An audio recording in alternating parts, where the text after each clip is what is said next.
चिंतन में है तो सही निकल जाओगे, माया फंसा नहीं पाएगी।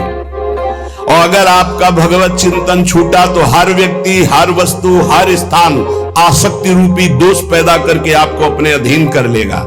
हम लोगों से यही भूल हो जाती है कि वस्तु, व्यक्ति, स्थान का प्रारब्धानुसार सानिध्य मिलने पर हम प्रभु को भूल जाते हैं और उसका भोग करने लगते हैं, जिससे हम फंस जाते हैं।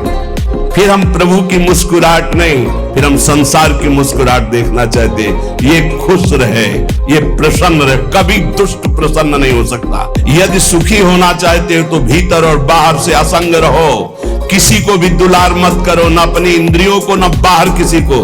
अगर किसी को दुलार किया तो फंस जाओगे, और फंस जाओगे तो छुटाने वाला गोविंद है, वो छुटाएगा। पहले एक बार तुम्हें मुक्की खानी पड़ेगी।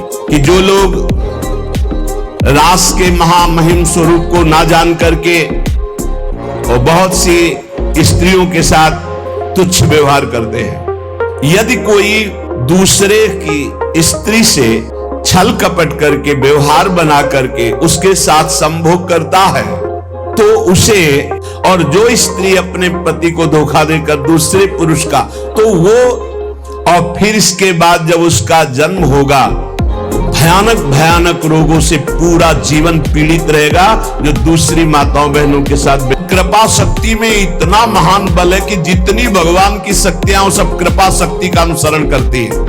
इसलिए तुम हर समय कृपा मनाओ कि मेरे ऊपर लाडली जो की बहुत कृपा है। जो कृपा शक्ति का आश्रय ले लेता तो कृपा शक्ति का अनुसरण भगवान की अनंत शक्तियां करती है। कृपा बहुत बड़ा, कृपा से सब कुछ हो जाता है, सब कुछ कृपा से हो जाता है। बस हर समय अनुभव करते रहो तो वो भगवान को ऐसे प्राप्त हो जाता है जैसे पिता की प्रॉपर्टी पर पुत्र का स्वयं अधिकार हो जाता है। इस संसार में जो वस्तुओं का, व्यक्तियों का मिलना है वो प्रारब्ध से होता है।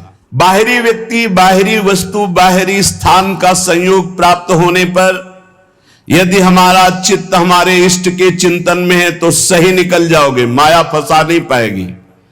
और अगर आपका भगवत चिंतन छूटा तो हर व्यक्ति, हर वस्तु, हर स्थान आसक्ति रूपी दोष पैदा करके आपको अपने अधीन कर लेगा। जो बड़े बड़े दिग्गज दिशाओं को भी जीत सकने की ताकत रखते थे, वो वासना में फंस करके नष्ट हो गए।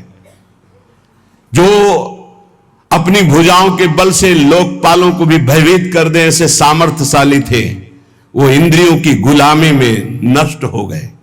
इसलिए वस्तु, व्यक्ति, स्थान का सानिध्य पर भगवत चिंतन न छूटने पावे तो कोई फंसा नहीं पाएगा। फंसते हुए भी निकल जाओगे, और भगवत चिंतन छूटा तो निकले हुए भी फंस जाओगे। आपको लगा मैं निकल गया, पर अगला कदम दलदल में ही होगा और आप फंस जाओगे। इसलिए प्रारब्धानुसार व्यक्ति, वस्तु, स्थान, भोग सामग्री आ सकती है, पर उसको भोगना ना भोगना ये तुम्हारे ऊपर है। चित्त का भगवत चिंतन से तार जुड़ा हुआ है तो आपका निर्णय ठीक होगा। अगर तार टूट गया चिंतन का तो विषय रस गिरा लेगा आपको। और अगर निरंतर चिंतन चल रहा है तो व्यक्ति, वस्तु, स्थान के बीच में रहते हुए, बड़ा सूक्ष्म विषय है। निरंतर चिंतन चल रहा है प्रियालाल का तो वस्तु, व्यक्ति, स्थान के बीच में रहते हुए भी ममता प्रियालाल में होगी, वस्तु में नहीं, व्यक्ति में नहीं, स्थान में नहीं। हम लोगों से यही भूल हो जाती है कि वस्तु, व्यक्ति, स्थान का प्रारब्धानुसार सानिध्य मिलने पर हम प्रभु को भूल जाते हैं और उसका भोग करने लगते हैं, जिससे हम फंस जाते हैं। फिर हम प्रभु की मुस्कुराहट नहीं, फिर हम संसार की मुस्कुराहट देखना चाहते हैं। ये खुश रहे, ये प्रसन्न रहे, कभी दुष्ट प्रसन्न नहीं हो सकता। दुष्ट हृदय कभी प्रसन्न नहीं हो सकता है। ध्यान रखना, जीवन में अनुभव की बात जो हम कहते हैं उसको पकड़ लो।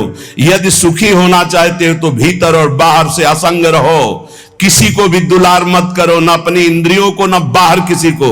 अगर किसी को दुलार किया तो फंस जाओगे, और फंस जाओगे तो छुटाने वाला गोविंद है, वो छुटाएगा। पहले एक बार तुम्हें मुक्की खानी पड़ेगी, क्योंकि तुमने गोविंद की नहीं मानी, तुमने गुरु की नहीं मानी, इसलिए एक बार तुम्हें घुटने टेकना पड़ेगा माया के आगे।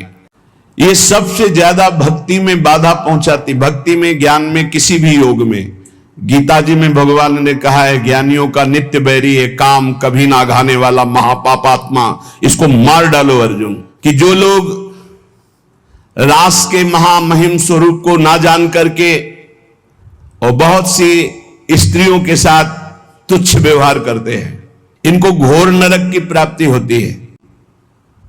पूज्य भाई जी से हनुमान प्रसाद पोद्दार जी महान भाव में डूबे हुए, जो राधा बाबा जैसे सन्यासी को भी प्रेम रंग में रंग दिया और जिनकी कलम ने लाखों को भगवत प्राप्ति करा दी, वो बोल रहे हैं।